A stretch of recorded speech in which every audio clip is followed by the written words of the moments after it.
Doctor Yunus সরকারের মতো এত বড় সফলতা বাংলাদেশের ইতিহাসে আগের কোন সরকার দাবি করতে পারেনি এবং ঘটেনি। এই প্রথম এই ঘটনা ঘটছে।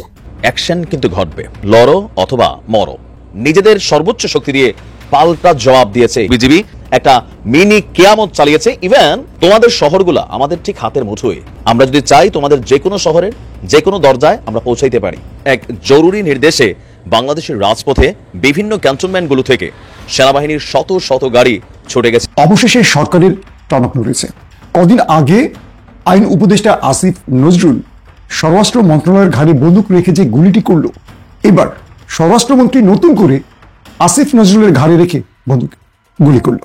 ডক্টর ইউনূসের মাস্টার মাইন্ডের কাছে কঠিন ধরা খেতে যাচ্ছে কট্টর হিন্দুত্ববাদী নরেন্দ্র মোদীর সরকার। ভারতকে কোণঠাসা করে নিজেদের সমস্ত দাবি দাওয়া আদায়ের জন্য ইন্দোনেশিয়া, মালয়েশিয়া, সিঙ্গাপুর ও থাইল্যান্ডের মতো শক্তিশালী 10টি রাষ্ট্রের সাথে যুক্ত হতে যাচ্ছে বাংলাদেশ।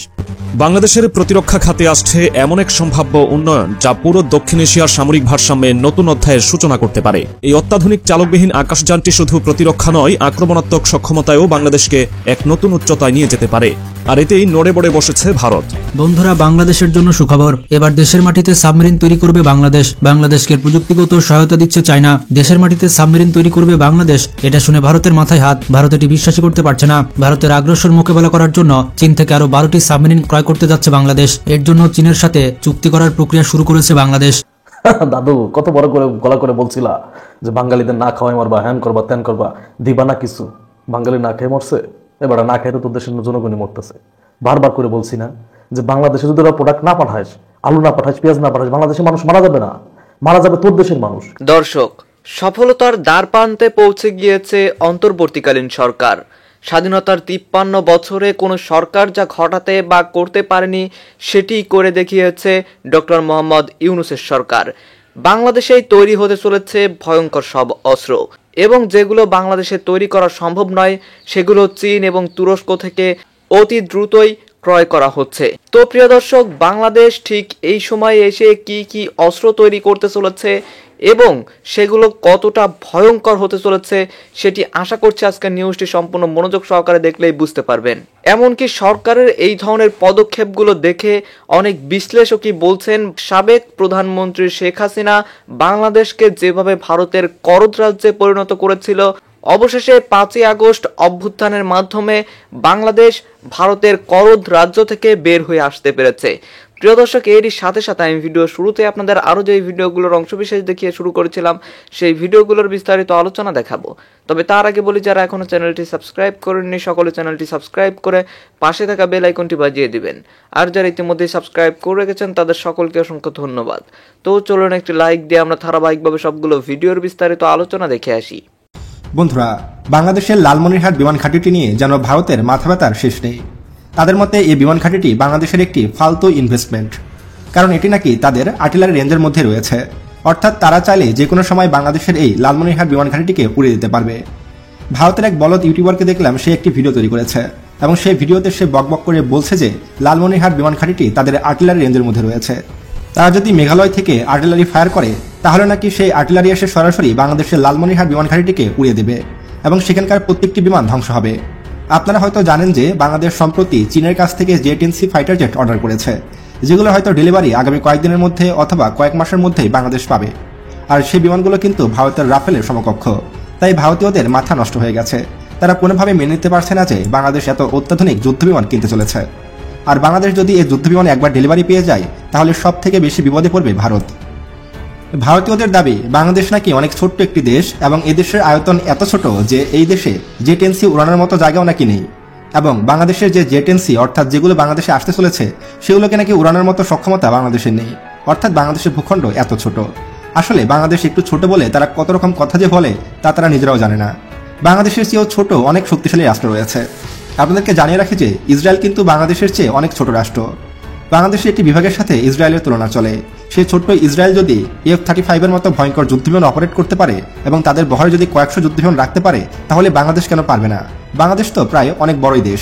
বাংলাদেশের আয়তন 1,47,571 বর্গ কিলোমিটার, আর আমাদের সমুদ্র সীমাও কিন্তু বাংলাদেশের আয়তনের সমান। তাই আমরা চাইলে কিন্তু পৃথিবীর যে কোনো যুদ্ধবিমান খুব সহজেই বাংলাদেশের উপরে অপারেট করতে পারি।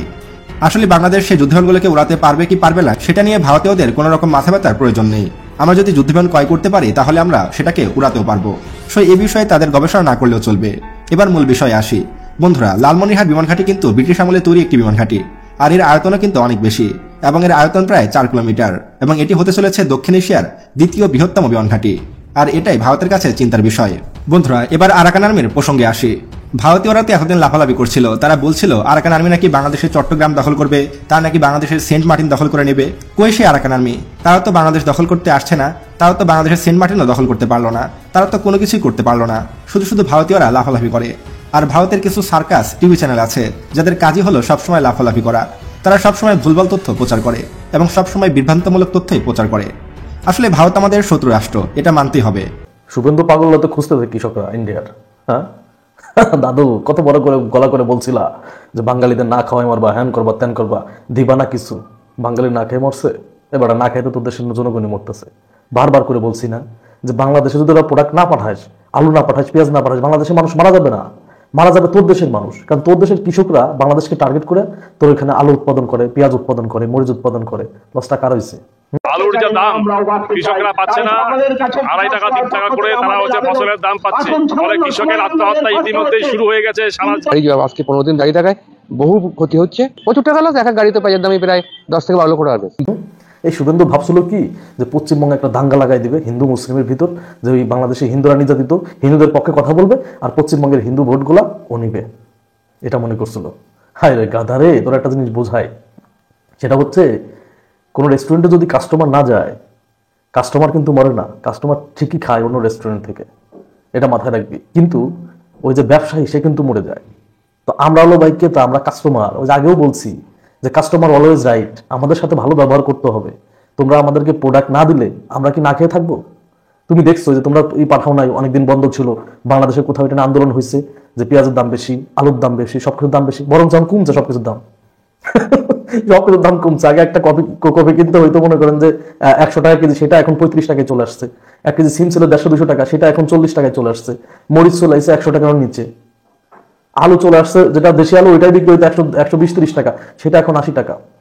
বাংলাদেশ তো না খেয়ে নাই, সমস্যাটা তোর দেশে ইয়ে হয়েছে। তোর দেশের কৃষকরা রাস্তায় আলু পেঁয়াজ ঢেলে দিচ্ছে। হ্যাঁ, তোর দেশের কৃষকরা আলু পেঁয়াজ রাস্তায় ঢেলে দিচ্ছে। মাথা মোটা। হ্যাঁ, তোর একটা কথা বলি, তোরা আমাদের সাথে দুর্ব্যবহার করে আমাদেরকে অন্য দেশের উপর নির্ভর করা শিখাইতেছি।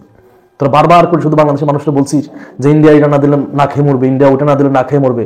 আমাদের কিচ্ছু হবে না, বুঝতে পারছিস? আমাদের কিচ্ছু হবে না। তোর মতো মাথা মোটার জন্য ইন্ডিয়ার কৃষকরা বিপদে পড়বে, অলরেডি পড়ে গেছে। রাস্তায় আলু পেঁয়াজ ঢেলে দিচ্ছে, রাস্তায় আলু পেঁয়াজ ঢেলে দিচ্ছে, আর শুভেন্দুরা খুঁজতেছে যে শুভেন্দু কোথায়। তুই তোর বাড়িঘর সামলা। হ্যাঁ, তোর বাড়িঘর সামলা, আলু পেঁয়াজ তোর বাড়ির উপর ছুঁড়ে মারে না, ঠিক আছে? তুই তো বাড়িঘর সামলা। বাংলাদেশের সংখ্যালঘু সামলানোর দরকার নাকি, তুই তোর বাড়িঘর সামলা।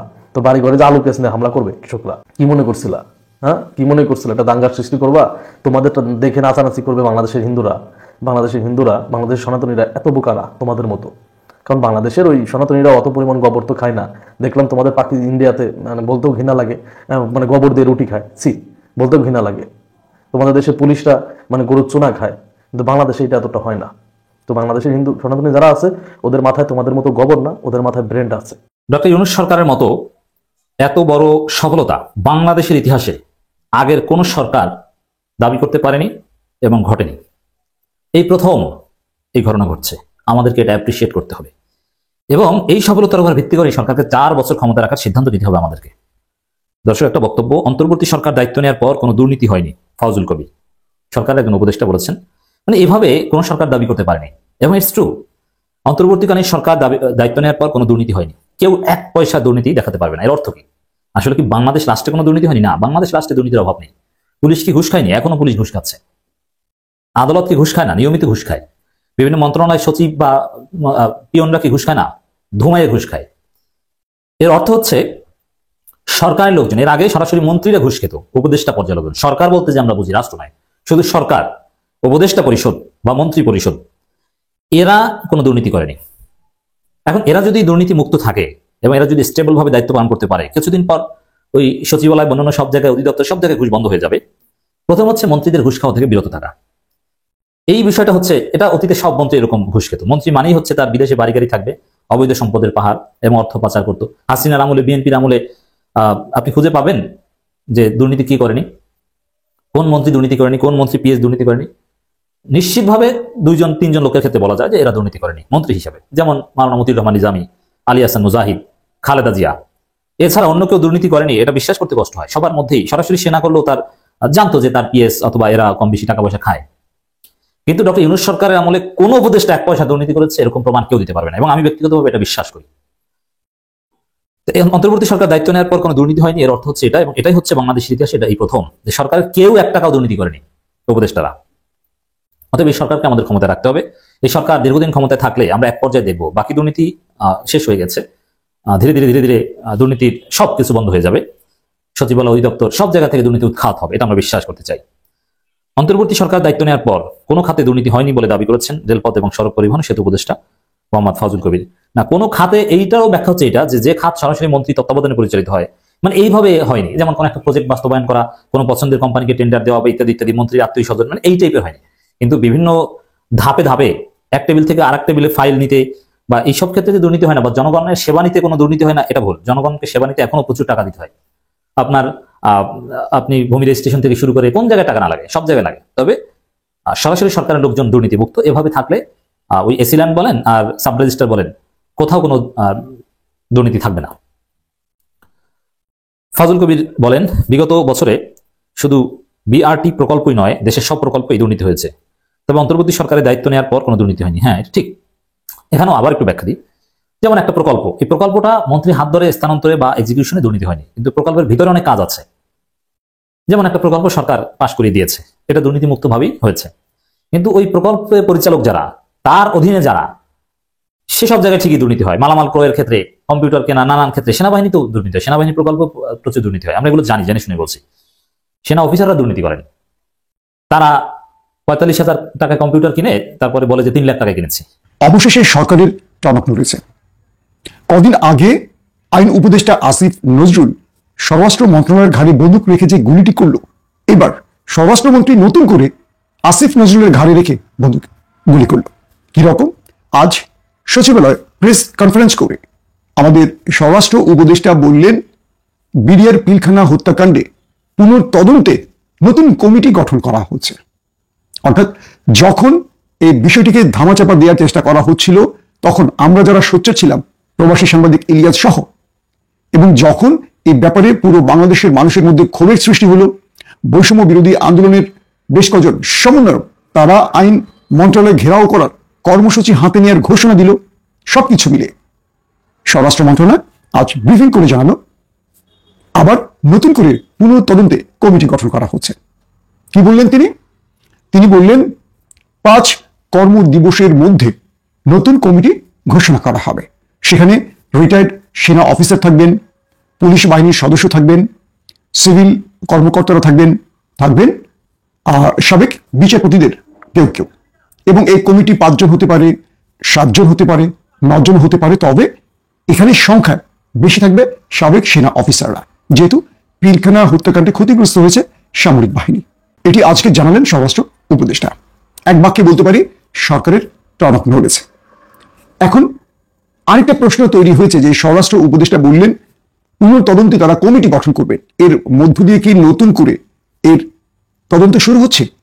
এমন প্রশ্নে তিনি বললেন এটি এখন আদালতের উপর থাকবে। অর্থাৎ স্বরাষ্ট্র মন্ত্রণালয় নতুন কমিটি গঠন করবে, আর আদালত যদি মনে করে পুনঃতদন্তের প্রয়োজন তাহলে করবে। তার মানে সেখানেও একটা প্যাচ রেখে দেওয়া হয়েছে। অর্থাৎ আদালত মানে কি? এটা ল বিভাগের কাজ, যেটা উপদেষ্টা হলো আসিফ নজরুল। এখন কি করবেন আসিফ নজরুল? অর্থাৎ প্রথমে আসিফ নজরুল তার বলটা স্বরাষ্ট্র মন্ত্রণালয় কোর্টে রাখলেন, এবার স্বরাষ্ট্র মন্ত্রণালয় এই বলটা আইন মন্ত্রণালয়ের কোর্টে রাখলেন। এই দুজন পাল্টাপাল্টি দাবার চাল দিতে চাইছেন। তবে কেউ বলছেন গতকালকে আমাদের সেনা প্রধানকে নিয়ে ব্যাপক আলোচনা সমালোচনা হওয়ার পর এই পুনঃতদন্তের যে কমিটি, এটি করার ঘোষণা আসে। হতে পারে এটি সেখান থেকে কোনো চাপ, কনফার্ম কোনো তথ্য পাওয়া যাচ্ছে না, ধারণা করে কথাটি বলছি। তো সবকিছু মিলে এই কমিটি ঘোষণার মধ্য দিয়ে বা এই কমিটির কাজের মধ্য দিয়ে পুনঃতদন্তের কাজ আবার শুরু হতে পারে বলা হচ্ছে। যদি এটি শুরু হয়ে যায় সেক্ষেত্রে অবশ্যই ভালো, আর যদি মনে করা হয় সময় ক্ষেপণ করা হচ্ছে বা নতুন কোনো নাটক মঞ্চস্থ করা হচ্ছে, তবে এটার জবাব খুব কড়া প্রতিক্রিয়ার মধ্য দিয়ে আসবে। গেল একটি বিষয়। এরপর দ্বিতীয় গুরুত্বপূর্ণ খবরটি কি? শেখ হাসিনা অবৈধভাবে ক্ষমতায় থাকার জন্য যেভাবে সংবিধানকে কাঁটা ছেঁড়া করেছেন, এবার অন্তর্বর্তীকালীন সরকার এসে সেখান থেকে একটি বড় সংশোধনী পরিবর্তন করেছে। অর্থাৎ সংবিধানের পঞ্চদশ যে সংশোধনী, এটি অবৈধ ঘোষণা করেছে আদালত।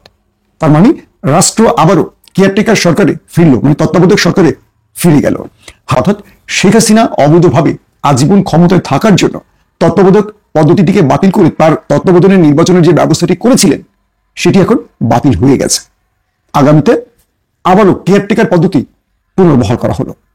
এই ক্ষেত্রে অবশ্যই এটি একটি ভালো পজিটিভ দিক। নতুবা বিএনপি ক্ষমতায় আসলে এই কাজটি করতো কিনা সন্দেহ, কারণ এখন বিএনপি ক্ষমতায় আসবে, আবারও যদি বিএনপি মনে করে যে এই পঞ্চদশ সংশোধনী অবৈধ না করা হয়, সেক্ষেত্রে বিএনপির তত্ত্বাবধানে আবারও নির্বাচন হবে। এটি তাদের জন্য একটা লাভজনক অবস্থা হতে পারে। তারা বলবে তো এটা সংবিধান পরিবর্তন করছে হাসিনা, আমাদের কি দোষ?